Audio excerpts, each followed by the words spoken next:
ఓం శాంతి. ఈరోజు తేదీ 18/12/2024.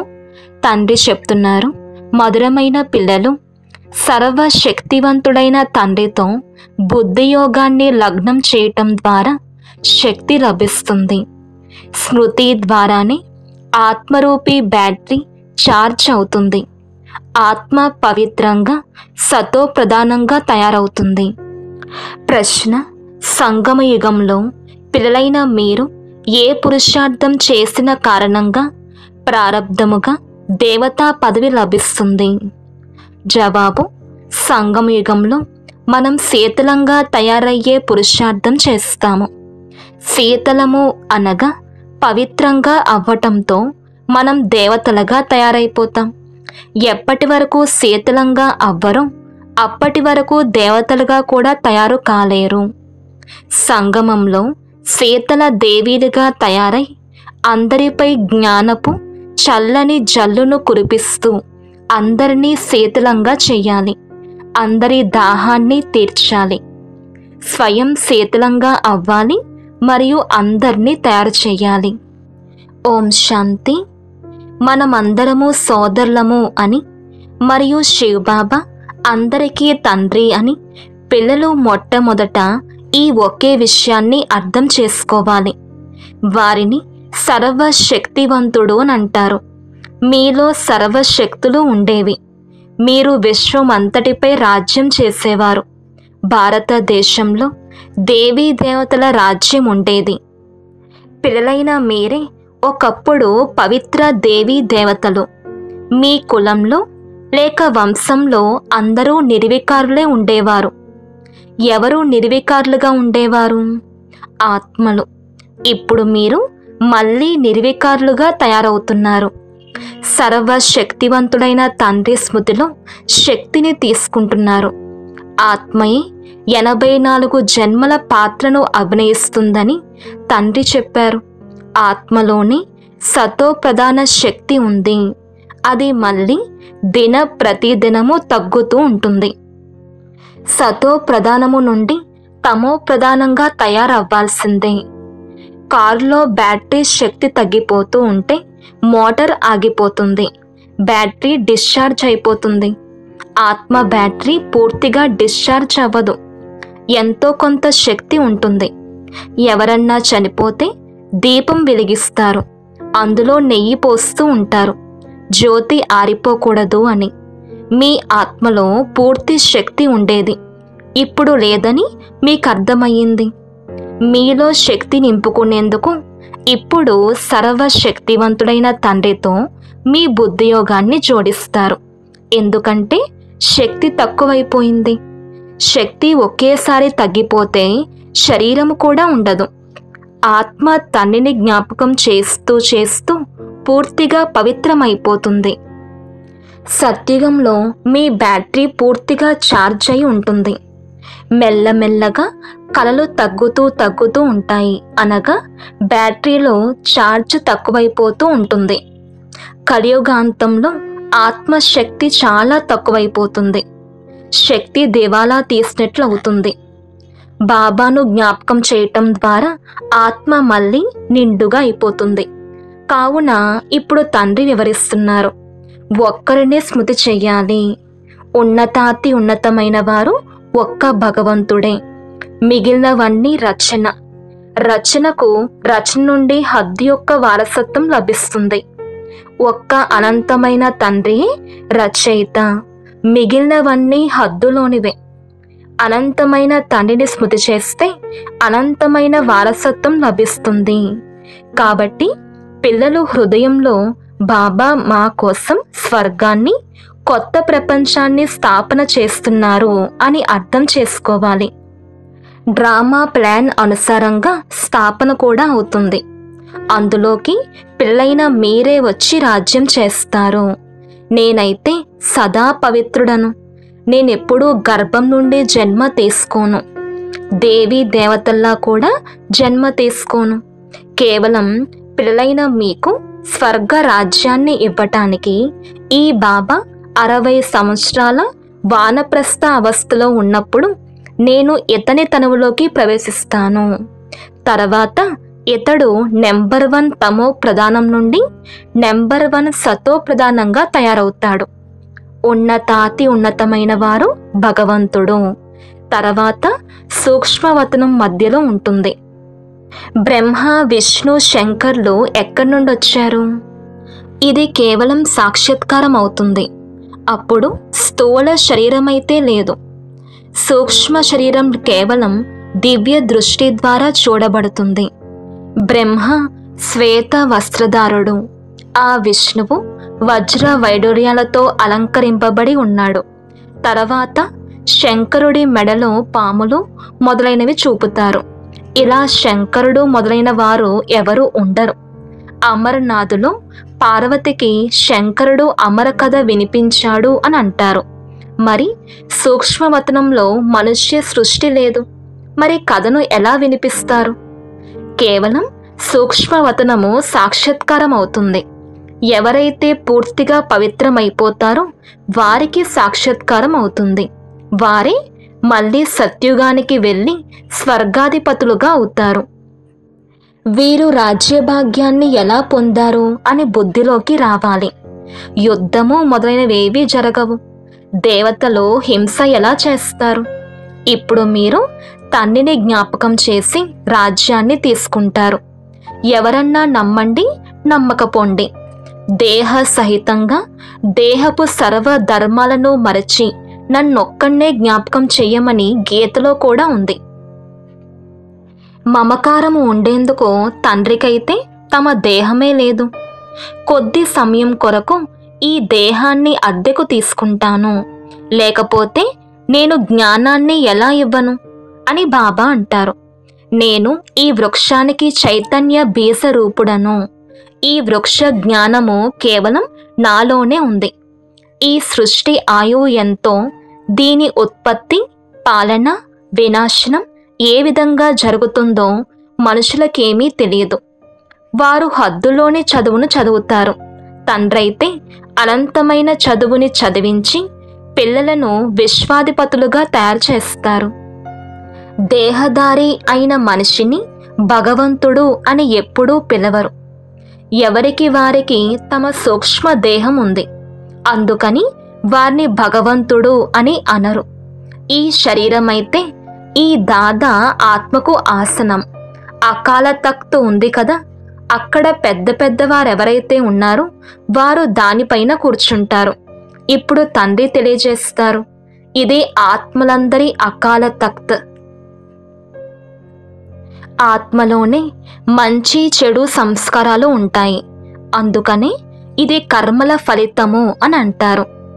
ఆత్మలందరి తండ్రి ఒక్కరే. బాబా శాస్త్రాలు ఏవి చదివి వినిపించరు. ఈ విషయాలు కూడా ఏ శాస్త్రాలు మొదలైన వాటిలో లేవు. అందుకని లోకులు వీళ్ళు శాస్త్రాలను నమ్మరు అని అంటారు. సాధు సన్యాసులు మొదలైన వారు గంగా స్నానాలు చేస్తారు. మరి వారు ఏం పావనమయ్యారు?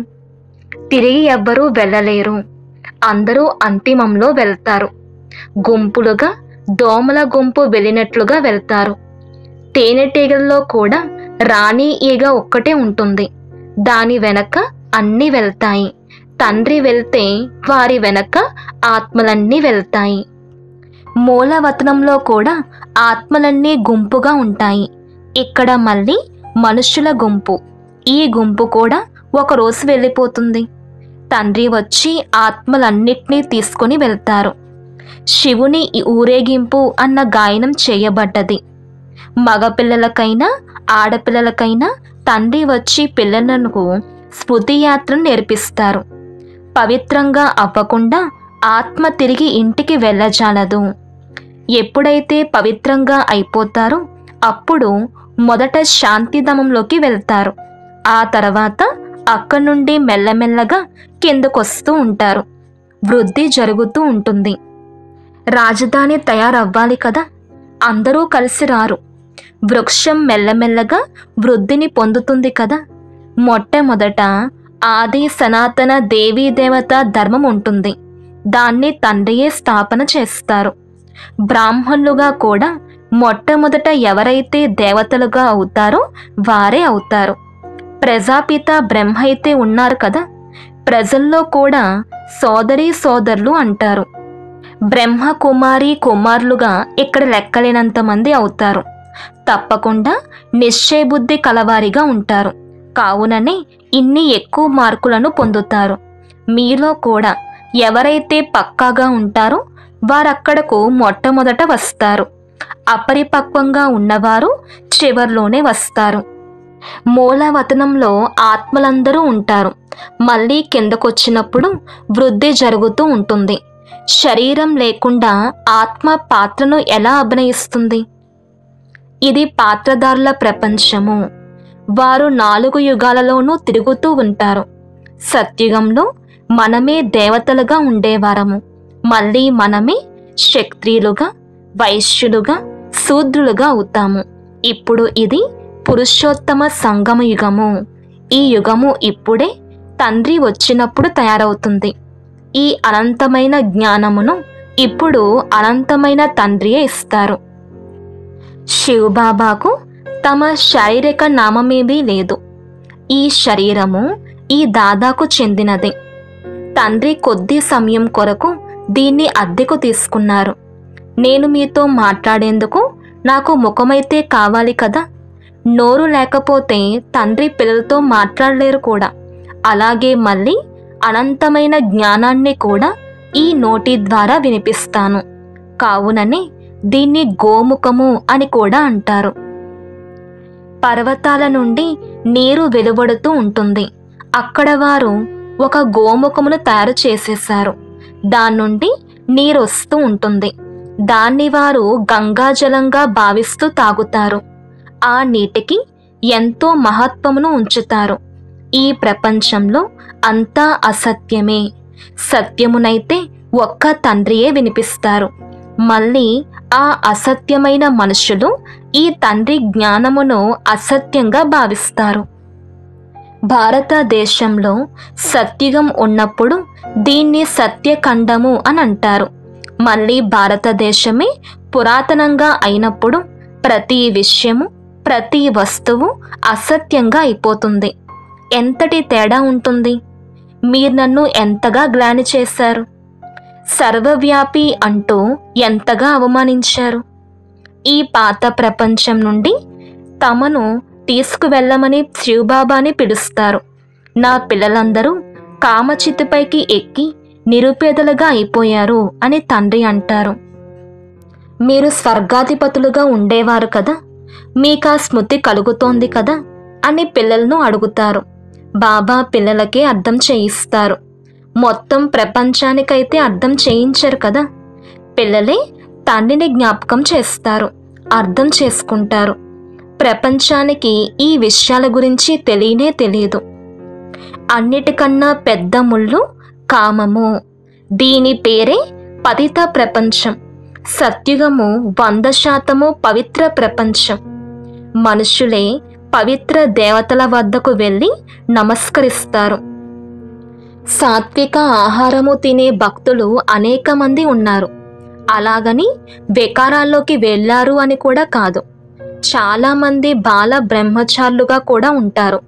చిన్నప్పటి నుండి ఏ చీచీ తిండ్లు తినరు.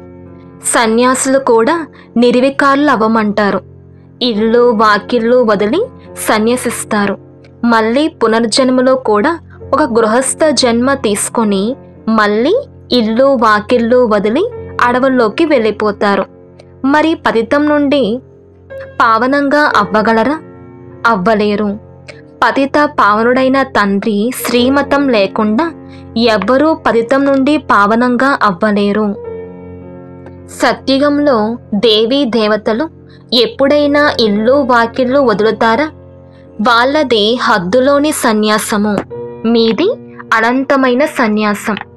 మొత్తం ప్రపంచము, మిత్ర సంబంధికులు అందరి సన్యాసం. మీ కొరకు ఇప్పుడు స్వర్గస్థాపన జరుగుతోంది. మీ బుద్ధి స్వర్గం వైపు ఉంది. మనుషులు నరకంలోనే వేలాడుతూ ఉన్నారు. పిల్లలైన మీరు తండ్రి స్మృతిలో వేలాడుతూ ఉన్నారు. మిమ్మల్ని శీతల దేవీలుగా చేసేందుకు జ్ఞాన చితుపై కూర్చోబెడతారు. మీ పేరే శీతల దేవి ఒక్కరే అయితే ఉండరు కదా. ఈ భారతదేశాన్ని శీతలంగా తయారు చేసిన వారు తప్పక చాలామంది ఉండి ఉంటారు. ఈ సమయంలో అందరూ కామచితుపై తగలబడుతున్నారు. ఇక్కడ మీ పేరు శీతల దేవి. మీరు శీతలంగా చేసేవారు. చల్లని జల్లును జల్లే దేవతలు మీరు. చల్లడానికి వెళ్తారు కదా. ఇవి జ్ఞాన బిందువులు. ఇవి ఆత్మపైన వేయబడతాయి. ఆత్మ పవిత్రమవటంతో శీతలమైపోతుంది. ఈ సమయంలో ప్రపంచమంతా కామచితిపైకి ఎక్కి నల్లగా అయిపోయింది. ఇప్పుడు పిల్లైన మీకు కలశం లభించింది. ఈ కలశంతో మీరు శీతలమవుతారు. ఇతరులను కూడా శీతలంగా చేస్తారు. మీరు కూడా శీతలంగా అయ్యారు కదా. ఇద్దరూ కలిసి ఉన్నారు. ఇల్లు వాకిళ్ళు వదిలే మాటే లేదు. కానీ గోశాల తయారు చేయబడితే తప్పక ఎవరో ఒకరు ఇల్లు వాకిళ్ళు వదిలి ఉంటారు. దేనికోసము?